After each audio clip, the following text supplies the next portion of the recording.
Welcome to Influential Entrepreneurs, bringing you interviews with elite business leaders and experts, sharing tips and strategies for elevating your business to the next level. Here's your host, Mike Saunders. Hello and welcome to this episode of Influential Entrepreneurs. This is Mike Saunders, the Authority Positioning Coach. Today we have with us Tony Zorc, who's the founder of Upgrade My Country. Tony, welcome to the program. Thank you, Mike. Thank you for having me. Well, I always love when I can infer definitions or clarification of when I hear like, oh, what's the name of your company? Or, oh, look, Upgrade My Country. So, boy, we're upgrading something. That's good, but you've got a big task in front of you if you're looking to upgrade my country. So I'm excited to hear what you are all about, but get us started with your story and what's your background? Yeah, absolutely. So I'm an entrepreneur by background. So I've listened to your podcast before and like many of the people on your podcast. So I started out of school as an accountant. I'm a certified public accountant by training. And then I became a software engineer and started an accounting software company. And then I sold that to a private equity firm in 2021 to start this movement, Upgrade My Country, and to really to fix our broken democracy, Mike. I firmly believe our system of government's broken and needs to be repaired by the outside of the Washington establishment, and needs an entrepreneur to go in and do this. And that's why I started Upgrade My Country, and it also running for president in 2024. Yeah, so I mean, like I was saying, boy, that's a big road to hoe and a big hill to climb. So it's just, but it's like, how do you eat an elephant one bite at a time? So you got to start somewhere. And how are some of these issues that you are perceiving? How are they affecting business leaders and entrepreneurs? Well, Mike, the best thing about this country and what I really loved about this country was the opportunity to be an entrepreneur. I mean, to me, that is the modern American dream, is to work hard and do something good for people and reap the rewards for that. And I see that disappearing. I see that disappearing in America as corporate monopolies and duopolies start to take over, as the whole system becomes broken and corrupt, as we become more divided in every way, both in income equality and in political right and left beliefs. So I think, that's what's happening in America, and the Upgrade My Country is a big task. It's 2 constitutional amendments. So one is for term limits in Washington, D.C. So that means the same players can't stay there and serve themselves. And then the second is what we call refereed elections. So, Mike, what's going on in Washington is it's just no different than any other competition, like a football game or a baseball game. And in all of these competitions that we have, there's always, that we take seriously, there's always a referee or a judge or an umpire that monitors the rules to make sure the teams aren't cheating. And that role doesn't exist in Washington and hasn't. And as things have gotten so competitive over the years, what's happened is there's a red team and a blue team, and there's no referee in the game. And each team, once one team cheats, the other team goes to cheat too, and then it becomes a contest of cheating. And that's what we have now. So it's just a contest of bribing, cheating, and lying. And it's not going to change till we fix the system. And like you said, it's a big hike. I think of it like a mortgage, right?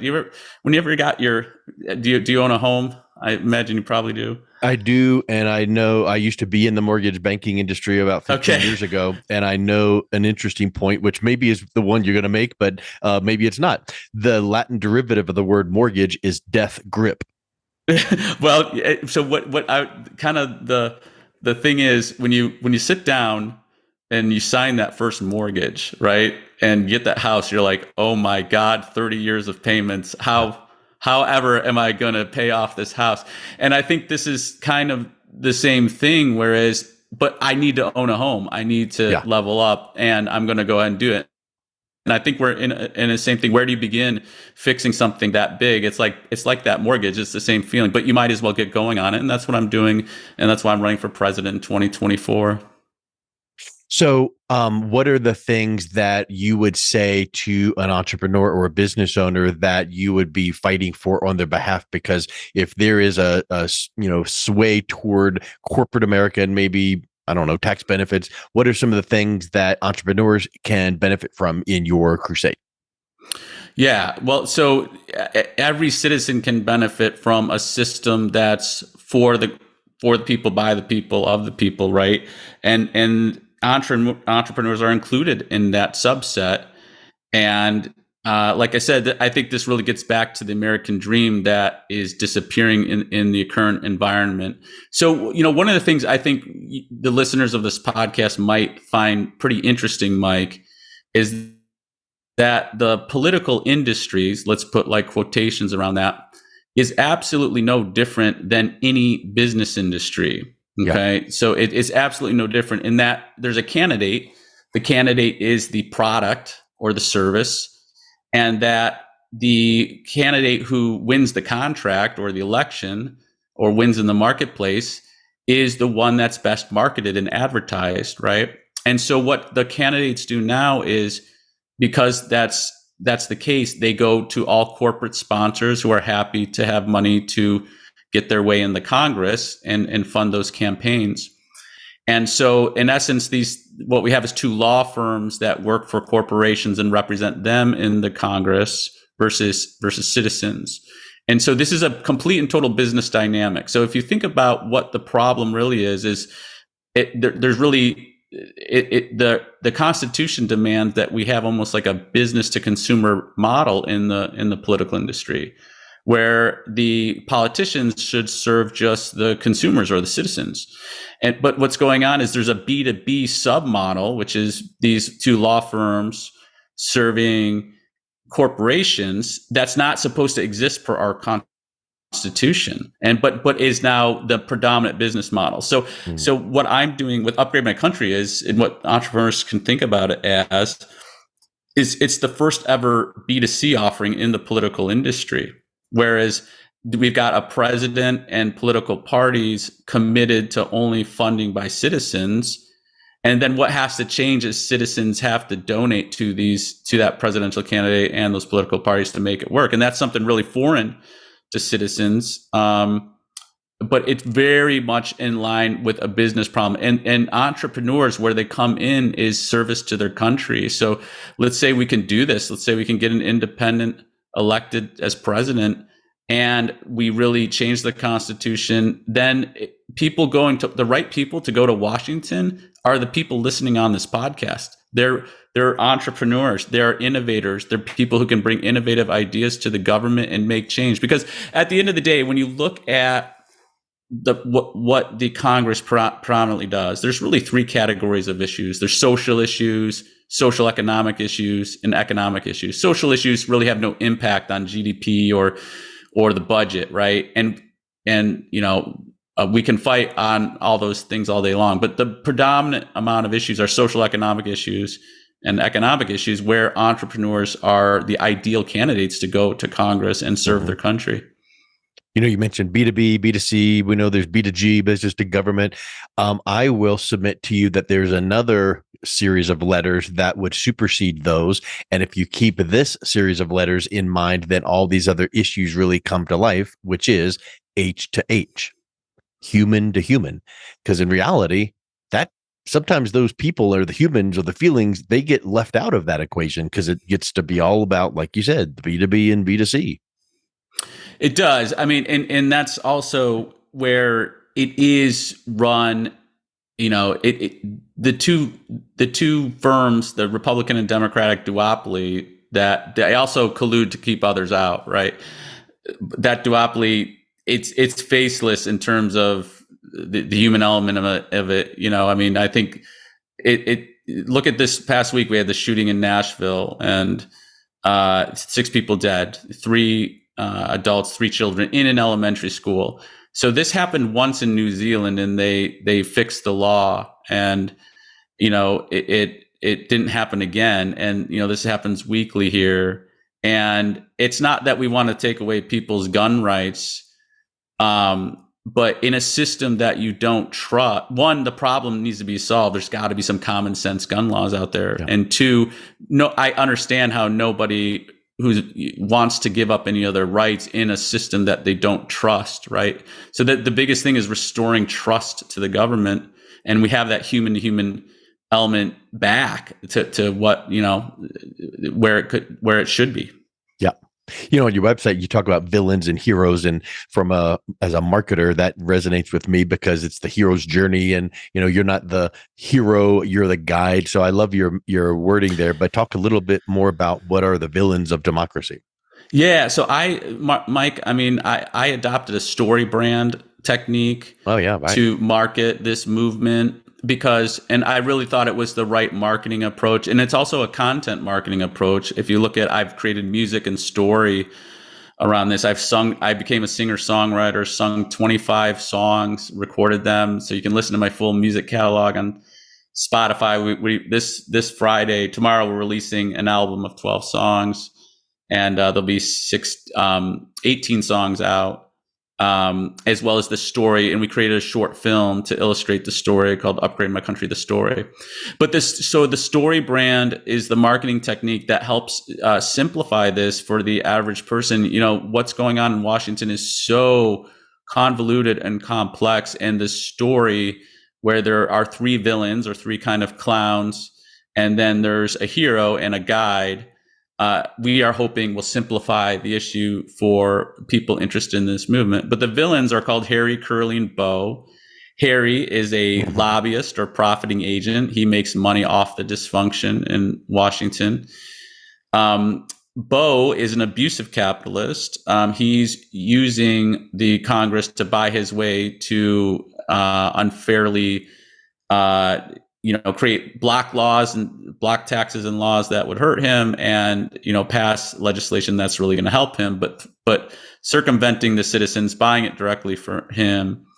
And then Curly's a self-serving politician who's there to funded by Bo and brokered by Harry, and they're the villains of democracy, where I think where the public often labels business people as abusive capitalists, when there's so many businesses, so many entrepreneurs. The vast majority of them are not. They're good people. They're good business people. They're not political at all. They're not giving any money to the political system, and they're typically small and mid-sized businesses, which we need a lot more of in America, and less too big to fail big companies with a lobby buying their way through the Congress. And in a government of the people, for the people, by the people, I think we would appropriately regulate that and not get companies too big and corner the marketplace, and let small SMB companies thrive more. Yep. It's reminds me of the old story, and I forget whether it's something to the effect of grandpa and grandson are walking down the beach. Grandpa looks down, he sees all these starfish washed up. He starts throwing one back, and he goes, "Hey, this is a living creature. Let's save this one." Throws it back, and the grandson goes, "Wow, there's hundreds and hundreds. You can't save them all." And he goes, "Yep, but I can save this one." And so it's really kind of like what you've been saying all of this whole conversation. You really get to the point where it's a big task. You have to start somewhere, and you make inroads here, raise the messaging, and then that gets that awareness up. It does, and it starts with leadership. I mean, an independent, if you can imagine, I know it's really hard to people to imagine. The last independent who got elected to office was George Washington. So it was a long time ago. But then again, the country's never been this much of a train wreck, this close to collapse. And Mike, I think it's easy for entrepreneurs to see this when they look at the debt level of the country. The debt is such an indicator of how ridiculous this is, and we are abusing our place in the world, that we are the default currency, and our past, where we've been just driving the debt higher and higher. And both parties do it. It's not one or the other. Both drive it just sky high. And any entrepreneur would know, and any person would know, what scales up. It's really funny, because what is logical for a person or appropriate for a person in terms of debt use is the same for a business, and it's the same for the country. You wouldn't spend your whole life taking on more and more debt without ever paying any of it back or really raising your income, right? Yep. And yeah, that's what. Hopefully not.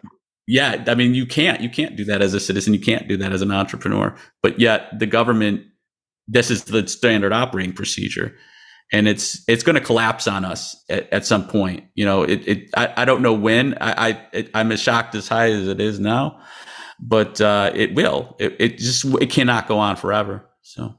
So what do you say to someone that says, okay, that's great, you've got whatever ideas, I resonate with them, but anyone who says the quote unquote, I'm heading to Washington to change things and right this ship, gets, inundated with wave after wave of opposition and nothing ever gets done. You get swept into mediocrity, and it's just like now your campaign pitches are just moderated out.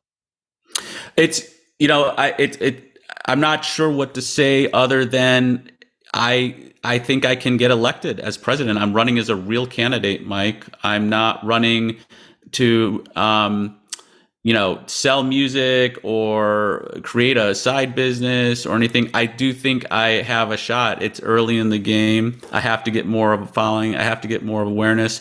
But I have 3 steps that if I can accomplish these, I can win. So one is have to get ballot access.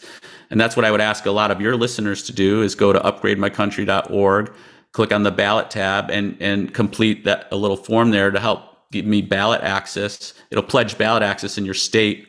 If I can get ballot access in, all the states, that's the first step. I need to raise $250 million, and then I need to pull nationally over 15%. I can get to the presidential debates. And then I think I can win the election from there. And I think with the power of the presidency, I can really start to make real change. I think it's hard without that power of that position. Yep. And positioning is where it's at. It gives you so much power. And I think that is, like you said, you mentioned some numbers here, 250 million in ballot access. Those are huge asks, but you've got to get out there and plug away and make the ask. And I think that is spectacular. So I think that anyone listening that is interested in helping you in your cause, upgrademycountry.org. I will have that in the show notes so they can easily click on that. Any final thoughts? And we will wrap up, and good luck to you. No final thoughts, Mike. Thank you so much for having me. And yeah, you're right. It's you got to start somewhere, and I'd love your listener support. Well, Tony, thank you so much for coming on. It's been a real pleasure talking with you. Thank you. You've been listening to Influential Entrepreneurs with Mike Saunders. To learn more about the resources mentioned on today's show or listen to past episodes, visit www.influentialentrepreneursradio.com.